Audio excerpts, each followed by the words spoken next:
নতুন আলু দিয়ে কাতল মাছের এই রেসিপিটি একবার খেলে স্বাদ কখনো ভুলতে পারবেন না। চলেন পুরো রান্নায় চলে যাই। প্রথমে আমি এখানে কাতল মাছ সুন্দর করে ধুয়ে পরিষ্কার করে নিয়েছি। ওর মধ্যে হলুদের গুঁড়ি, মরিচের গুঁড়ি আর একটু লবণ দিয়ে সুন্দর করে হাত দিয়ে এরকম করে মাখিয়ে নেব। মাখানো শেষ হয়ে গেলে চুলায় কড়াই উঠিয়ে দিয়ে ওর মধ্যে পরিমাপ মতো তেল দিয়ে তেলটা গরম হলে একে একে মাছের পিসগুলো দিয়ে উলট পালট করে সুন্দর করে আমি ভাজি করে নেব।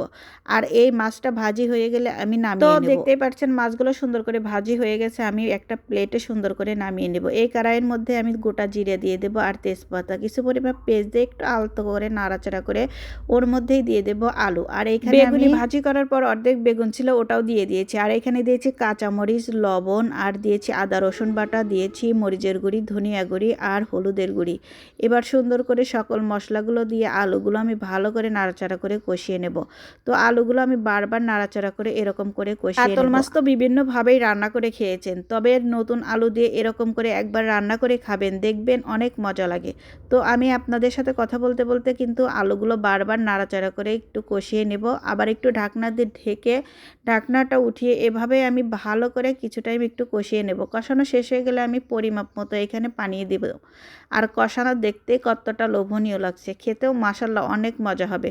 পরিমাপ মতো ঝোল দিয়ে ভেজে রাখা মাছগুলো দিয়ে দেব। যেহেতু নতুন আলু আর ছোট ছোট করে কেটেছি, সিদ্ধ হতে বেশি সময় লাগবে না।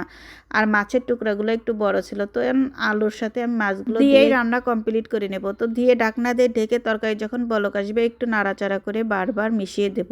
আর এ পর্যায়ে আমি নামানোর আগে একটু ভাজা জিরের গুঁড়ি দিয়ে ঢাকনা দিয়ে ঢেকে তরকারিটা যখন একটা ভালো করে বলক আসবে, আর আলুর তরকারি কিন্তু নামানোর পর ঝোল একদম শুকিয়ে যায়।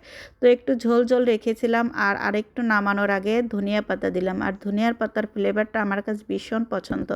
তো ধনিয়া পাতা দিয়ে আমি চুলাটা বন্ধ করে দিয়ে এবার তরকারি নামিয়ে নেব।